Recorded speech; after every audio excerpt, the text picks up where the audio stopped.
Afila One, a whole new electric car from Sony Honda Mobility. Intelligent presence accompanies every mile. Let your Afila One drive or take the wheel yourself. Immerse yourself in cinematic visuals and 360 spatial sound. When you move with Afila One, the journey is a wonderful destination. Afila One, Wonderbound. Dive into savings at Whole Foods Market with the Summer Splash Sales Event. Stock up now on best of season red cherries. Plus, save on organic chicken legs, drumsticks, and thighs with no antibiotics ever. They're great on the grill with some light seasoning. Going to a picnic? Grab some prepared sides like macaroni salad and a big bag of 365 by Whole Foods Market kettle cooked chips and be on your way. Summer is on at Whole Foods Market, in-store and online. This summer, Instacart is bringing back your favorites from 1999 with prices from 1999. That means 90s prices on juice pouches that ought to be respected, 90s prices on box mac and cheese, and 90s prices on ham, cheese, and cracker lunches. Enjoy all those throwbacks and more at throwback prices. Only through Instacart. $4.72 maximum discount per $10 of eligible items. Limit 3 offers per order. Expires September 5th while supplies last. Discount based on CPI comparison. Hello, everybody. Hope you're doing well out there. What you're about to hear is part 1 of a very special interview that I did recently with Richard Harison. That means the Richard Harison, the man who was Gordon Lightfoot's road manager for most of the 70s and a little bit of the 80s. We had a great time talking, but the conversation went on for over an hour. And so I decided to break this episode into 2 pieces. So you will be hearing the next episode in a couple of weeks. But for right now, I really hope you enjoy part 1 of this interview, this conversation that I had with Richard Harison, Gordon Lightfoot's road manager. Here we go. The first guest of the evening is truly a poet. He's an artist. He is a friend and an inspiration to anyone who I think who has ever played the guitar or tried to write poetry. Would you please welcome Gordon Lightfoot?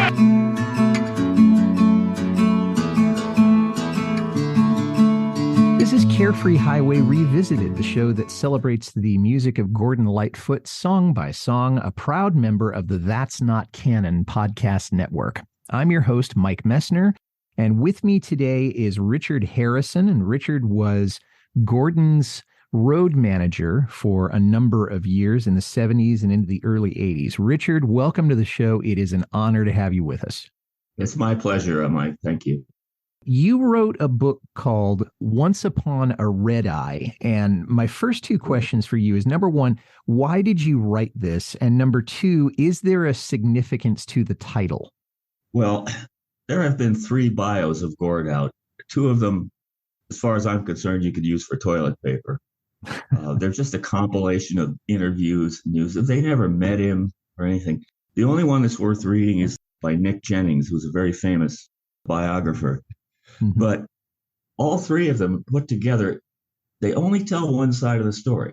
They don't say anything about what happened on the road. And I felt this was a missing link. It needed to be filled out. So I did that. And when I was halfway through, I approached Gordon with it, and he was thrilled because he too recognized that to complete his story, you had to have the experiences on the road because they were half the story.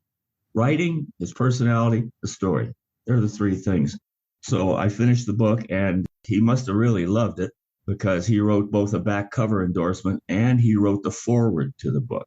And that's something he's never done for anybody else. As a matter of fact, we had a pet phrase, which we stole from Simon and Garfunkel. We called them bookends, because if you put the Jennings bio and my books side to side, that's the complete story. He was very happy about it. I should just say that I have the Jennings book here on my desk, and I use it when I'm preparing to do these podcasts. And I've also am about halfway through with your book. And that's really kind of all I need to know, that and the experiences that people have had with Gordon and with his music, of course. So the significance to the title, Once Upon a Red Eye, why did you choose that? I thought it was cute. No, seriously, red eyes, they need an aircraft somewhere. And so they'll fly at deadhead if they have to. But why not open it up for seats? Now, these flights typically leave at about midnight. and you get in feeling like death warmed over at about 7 a.m. But they're necessary. There's one chapter in the book where Gordon was finishing up at the Universal Amphitheater in North Hollywood, and he was hosting a CNE benefit with a whole bunch of other talented artists at the CNE in Toronto the very next day. And so we packed up the equipment after the show and just headed, no hotel, nothing, just headed straight for the airport and took a red eye. And this happened on occasion. That's the significance of the title. Okay. Well, that makes perfect sense. And we'll talk a little bit more about the traveling as we go through here. Now, you started out in your early days, you were in close contact with Jim, later Roger McGuinn. And I know that he changed his name. What was he like in those early days, in the early days of the Byrds? Roger's a very sort of laid back, I'd rather be an observer than a participant sort of guy. But once you get to know him, which I did very well, of course, because it was with the Byrds that I cut my teeth, he had a wicked sense of humor. He had a crazy side, too. For instance, he was driving a car in Midtown Manhattan. I was with him, and Clarence White was in the back seat. And long story short, I think he was a New York cabbie wannabe. He was a madman driving. David Brenner said it best. He said, whenever I'm in a cab in New York, I always feel like I should be leaning out the window shooting the car behind me. And it sounds like Roger was that kind of a driver. Yeah, we're still fabulous friends. We're in contact even today. And we have a couple of things in common, one of which is an absolute love for the movie Dr. Strangelove. And every once in a while, I'll find a little nugget, or he'll find a little nugget, and he'll send it to me, or I'll send it to him. This is our bond. Very cool. And I'm sure you both have seen the movie several times then. I once knew every line in it.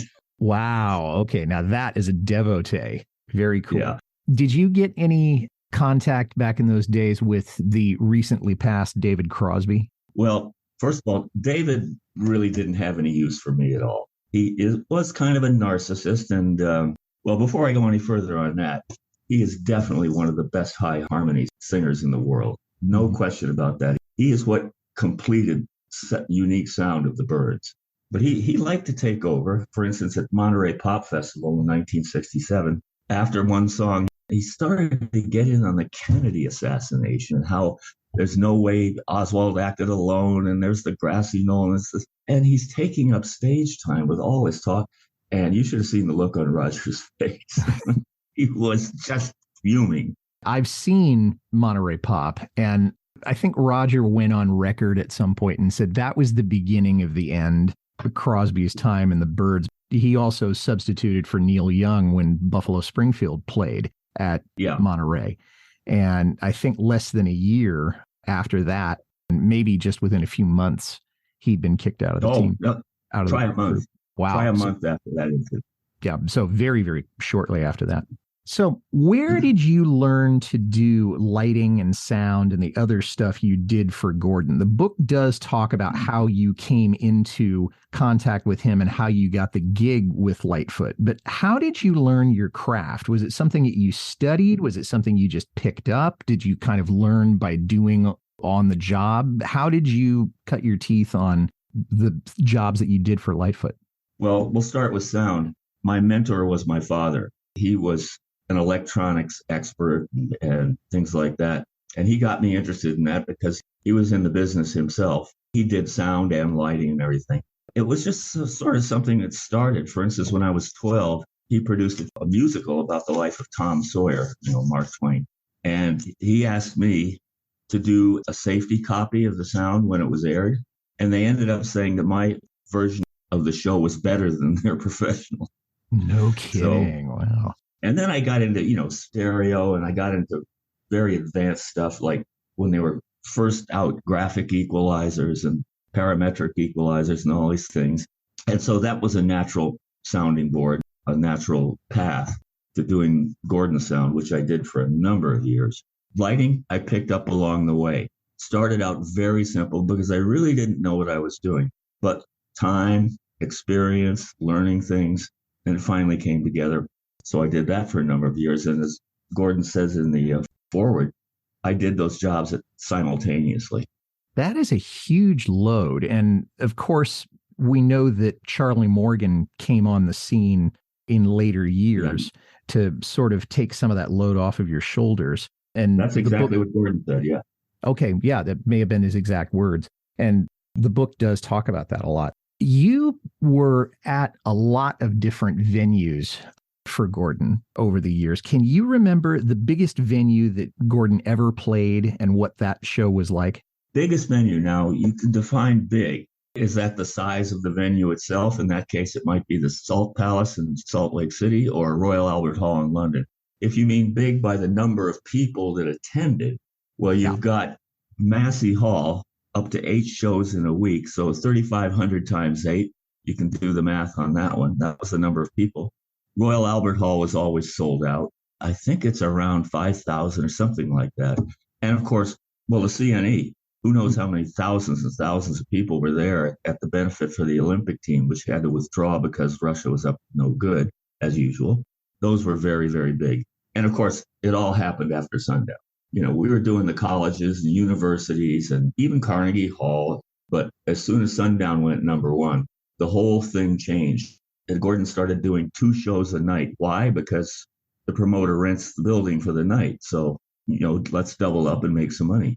And I can only imagine how exhausting that must have been for the band. I mean, to be doing 2 full shows a night. So you talk a lot about each of the members of the core group in the book. You talk about Pee Wee, you talk about Red, you talk about Terry, you talk about Rick Haynes, and I think you talk about Barry as well. One person that you didn't talk about quite as much, Ben, I'm wondering if you have any recollections of this. My listeners can buy the book if they want to know the entire thing. But John Stockfish was around in the early days before he turned it over to Rick Haynes as the bass player. Any memories or stories about John? Only one, and it's easy to say only one because I only met him once.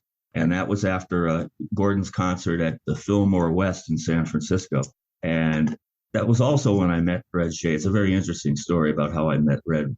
Much too long and involved to get here. You got to read it in the book. Yeah. Everything we're talking about now is Cole's notes. The entire treatment of all these things that we're talking about is in the book. It was kind of funny because Red knew I played some guitar, so he handed me his guitar backstage after the show and said, play something. So I noodled around. It was horrible. And I could see this smirk on Stockfish's face, like, yeah, John, I deserved that. Now, at some point, Red left the band and then came back. And so it was a 5-piece band in the mid-'70s after Sundown, where Red and Terry were sharing lead guitar. And I'm wondering, what was the dynamic between them? Was there any discomfort? Did they have any bitter feelings toward each other, or did they really get along well? One of the unique features of the Lightfoot band is everybody got along. We got along. We all had our ways of contributing. Gord was the focal point, of course, but Gord in a radio interview said something about that, of why we lasted so long, because we all get along so well. That's what he said. Red, and by the way, his coming back in the band was only for like a month. He was truly road weary. So there wasn't a whole lot of time for there to be a whole lot of tension built up between Red and Terry. Everything I've read about the two of them seems like, at the very least, they respected each other and probably played off each other fairly well. Yes, especially Red, but Terry as well. They wouldn't get in each other's way. There were certain songs, like, for instance, on Sundown, Jennings made, that was the one boo-boo in his book. He said Terry played the solo in Sundown. No, it was Red. Okay.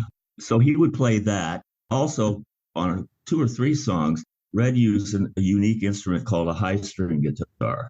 It's almost a 12-string. It's a 6-string, but the lower notes are tuned an octave higher. Songs, for instance, like Don Quixote and Ode to Big Blue, the whale song, Red played a high string on those, and he did in concert because that's what Gord's product was at that time. But as I say, it was only for those times. And at Royal Albert Hall, Red, interestingly enough, used my D18, my Martin D18, to play at Royal Albert Hall. It was strung, of course, as a high string. The reason I ask is that when you hear about bands that have 2 lead guitarists, sometimes it is beautiful and other times there's too much fire going on. You think about Buffalo Springfield with Stephen Stills and Neil Young, and they're having volume duels when we're together in CSNY. You think about Don Felder and Joe Walsh and the Eagles. As far as I know, those guys never stepped on each other's toes, but you have so much talent. You have a lot of potential tension that can go on between the two lead players. And it doesn't sound like that was really a factor with Red and Terry. No, not at all. As you know, again, I got to go back to Gordon's quote, "We get along so well." That says it all. Yeah, and that's what you got to have if you're going to be in close quarters with each other for so long. We'll be right back to our conversation with Richard Harison about his experiences and his book, Once Upon a Red Eye. But first, let's do a little business. Attention listeners, the oldest record store in Toronto wants to buy your record collection. Cops Records is run by and for collectors. They know just how much heart goes into compiling your favorite music. Whether the vinyl belongs to you, a loved one, or a friend, they'll bring their 40 years of experience and sensitivity to every transaction. If you're thinking of selling a collection, visit Cops Records, that's Cops with a K, records.ca, or call them at 647-347-0095. You can also visit Cops at one of their 3 locations in the Toronto area. Hi, this is Audie Martello, the host of the Mostly Folk podcast, a 60-minute foray into the music we all love. You will hear newly released albums, classic folk, country, and bluegrass music, as well as some traditional music that may or may not be true to the genre. Sometimes irreverent, often opinionated, but always entertaining.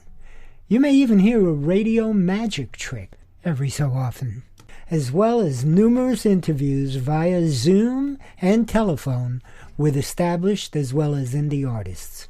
Mostly Folk is available wherever you listen to podcasts, and always at mostlyfolk.org. Has there ever been a venue that you played, irrespective of size, where thinking to yourself, good riddance, I don't care if we ever come back here until Gordon retires? How much time you got? Well, okay, maybe pick one. If I had to pick one, well, first of all, there have been a lot of them, but you've got a job to do. You've got to put on the blinders. That's happening fine. Like the time that I nearly got in trouble with the Teamsters because they wouldn't let me carry my own guitars into the facility. No, you got to drop it right here. We pick it up, we take it in, and then you can do it. And they actually kind of sort of threatened me. Wow. But there was a benefit that Gord did for some dance company. He happened to be in Long Island, and they'd rented out the stadium where the Islanders, the hockey team, played. And Waylon Jennings, road manager, borrowed some equipment from me. And after the show, I just wanted it back. He says, "I'll give it to you back when I'm finished here." All he had to do was walk over and pick the thing up and give it to me. But he did a big stink, so I took it to Waylon, and Harry Chapin was trying to make peace. So I didn't miss that show. Not at all. Harry Chapin was a wonderful peacemaker. He's a perfect casting. If you were doing a movie for something like that, he would have been the perfect person to play that role, God rest his soul. How much interaction did you typically have with local promoters? And was there any tension, or was it very business-like? Anybody who tried to sort of impose their will on you? No. In the early days, you were dealing with a lot of independents. There was even a guy that owned a shoe store. He had Gordon for a concert. This was slightly after, if you could read my mind, but definitely before sundown. But once sundown hit, we started being in touch with the pros. I always got along with them very well. I have favorites, of course, like Tom Robin of the Artist Consultants and Jerry Lon of Northwest Releasing. And they actually got together and formed a partnership at one point. So it was like, okay, boys, just book us in and we'll show up. You have to have a good relationship with them. You have to, because they've got a job to do. You've got a job to do. And the whole is greater than the sum of its parts. Were you present at the recording of any of Gordon's albums? There is a story that you told in the book of how they got Wreck of the Edmund Fitzgerald in one take, which is almost unheard of. And as if that wasn't freakish enough, I mean, it went to number 2 on the charts. But were there any other albums that you were there present for while they were recording, or were you basically there for the touring and not really involved with the recording as much? No, I was present for all of them, from Summer Side of Life until just before Shadows. I was there for all of them. Okay, well, good. So it wasn't just you being the road manager. You had a front row seat to really the entire creative process. Yeah, well, there's a quote in the book where he was noodling around with the chords. And Lenny Warwick, the producer, asked me, he says, "What's that all about?" I said, "It's a song he wrote about the latest boat wreck, the ore carrier." And he coaxed Gord into running it down. And Gord figured, well, it's only 6 minutes out of my life. And by the way, that's another unique thing, to get radio play and go number 2 with a 6.5-minute song. Unheard of. Yeah. So net result was Lenny got on the intercom and said to Gord, "Why don't we put one down just for fun?" And Gord kept protesting, "But it's not quite ready. It's not ready." He says, "Let's come on, just for fun." They did it. And then after the recording, Lenny said, "Can they do it any better than that?" And I said, "No." And then he got on the intercom and said, "Gord, get in here." We listened to it and said, "That's it." Phenomenal. I mean, that is one of those almost unheard of situations where the stars align in terms of the take, the length, the success of the thing. You don't mess with greatness. And that was obviously a great moment for them. Now, on the road, and I want to preface this by saying that I'm not asking for any personal confessions and I'm not asking you to name names, but I had a very good... I wouldn't anyway. Okay, there you go. I had a very good friend, Pete Fullerton, who was in one of the shows in season 1. He played for We 5. He was their bass player. He's since passed away. And he used to tell me that the availability of substances on the road was just absolutely phenomenal. We were driving once down to Southern California, and he said, "You see this truck stop up here?" I said, "Yeah, Pete." He said, "I could probably get you a bag of cocaine in 15 minutes if I looked around hard enough." So I guess what I want to know is, can you say a little bit about, was that true when you were around? Not saying that anybody ever partook, but was that an element in life on the road when you were with Gordon? Yes and no. Yes, in the sense is they were around. But first of all, Gordon and his band were very clean. We didn't use it all. I smoked a little dope when I was playing guitar for the Good Brothers, but that was about it. It didn't do as much for me as a nice margarita, let's put it that way. But if you really, really wanted to, yeah, you could find it. But we never really, really wanted to. That's good enough for me. I know that Gordon did not have a reputation for using. I mean, he was a drinker, of course. We won't talk about that right now. When Gordon was on the road, a lot of musicians like to listen to what their contemporaries are doing, or if you want to say their competition. Was there a kind of music or a artist that Gordon liked to listen to when he was on the road, or during breaks in his sessions, or while driving around or flying around? What were his tastes like? In 2 words, Bob Dylan. They have had for years and years, decades, have had a mutual admiration society. That's starting at the top. And I know that there was a rivalry between Lightfoot fans and Dylan fans for a while. And one of my very best friends in the world is a diehard Dylan fan. And I'm, of course, a fan of Bob's, but there is a real symbiosis between the two of them. So he listened to a lot of Dylan. So I imagine Blood on the Tracks and Desire and Street Legal and the Christian albums were the ones that Gordon probably partook of in the years that you were with him. Well, yes, but I have to preface that by saying, remember, when we're on the road, we have jobs to do. If Gord listened to anything in the car, a lot of times I rode with Rick and he'd ride with Terry, or that he'd ride with Rick and I'd ride with Terry, and then Pee Wee came along, and then Barry. You don't really notice that because maybe he was listening to a song on the radio, but I'm in the other car. And when I was with Rick, we used to like to listen to classical because it put us in a nice, laid back, peaceful mood. Whereas if in the Gordon Terry car, they were playing Iron Maiden, I never would have known about it. Okay, got it. I know he likes Drake. Oh, yeah, I know. And he actually mentioned that in the documentary, that he liked Drake. And there's a scene where there's this great big billboard that they've put up. And Drake, I think, is local to Toronto. So, local boy makes he's good. Local to Gordon, too. He lives next door. Oh, literally. Okay. Wow. That's cool. Yeah. Now, Gordon, you talked a little bit about touring in the UK, and Gordon hasn't had as much chart success in the UK as he has in other parts of the English-speaking world. I mean, the US, Canada, Australia, and New Zealand. You have any insight on why that is? Why the not as much chart success in England and places in the UK? Well, First of all, the purpose of a tour, like we did 3 or 4 European tours, is to sell records. It's to get people into the local stores.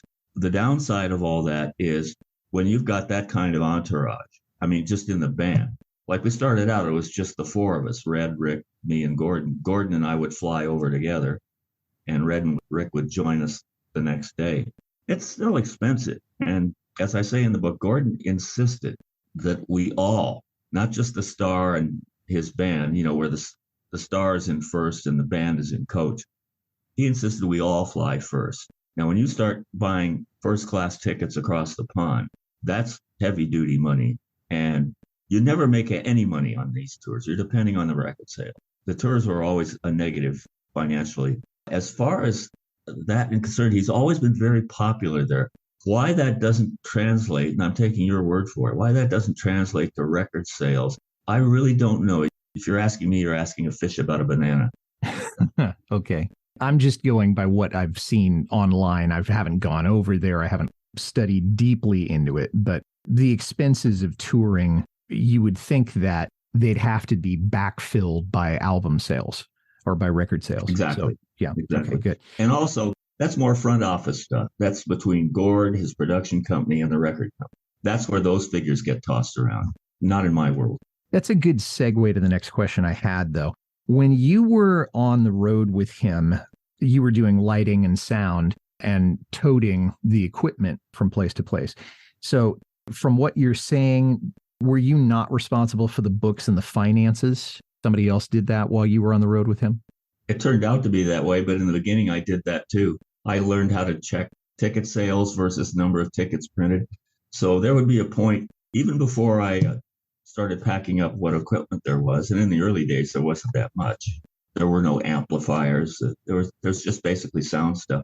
Mm-hmm. No, I would go first off, after the show ended, I would meet with the local producer and we would do the finances and he would cut me a check. There was always a deposit involved. And then there was a clause for a boost in percentage if sales went over a certain figure, varied from venue to venue, of course. No, I did all that. And then I packed up the stuff. But again, after sundown, we started working with some real major leaguers, promoters. And I mentioned my 2 favorites before. And they would look after that because they were the promoters. And so they didn't have to explain the figures to anybody. They knew what they were. So at that point, that was a load that was it wasn't a bad load. Let's put it this way. It was one less responsibility I had to worry about in the later days. Got it. And I think maybe the touchstone of this is it all after sundown, ... That could almost be a whole book right there, is just after sundown. Thanks for listening, everybody. If you like this well enough to listen to the whole thing, tell somebody about it. Carefree Highway Revisited is on Apple, Spotify, Acast, or wherever you get your listening matter. Our website is www.lightfootpodcast.com. I'd like to make a special request for you to visit my Patreon page. I love this show so much and I want to keep it going, and you're in a position to help. Please head over to www.patreon.com/Carefree Highway Revisited.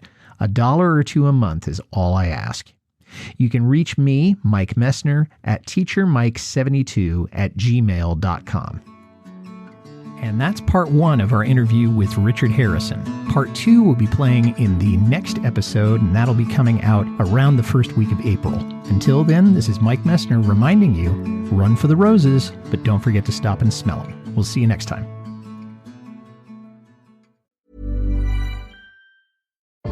Afila One, a whole new electric car from Sony Honda Mobility. Intelligent presence accompanies every mile.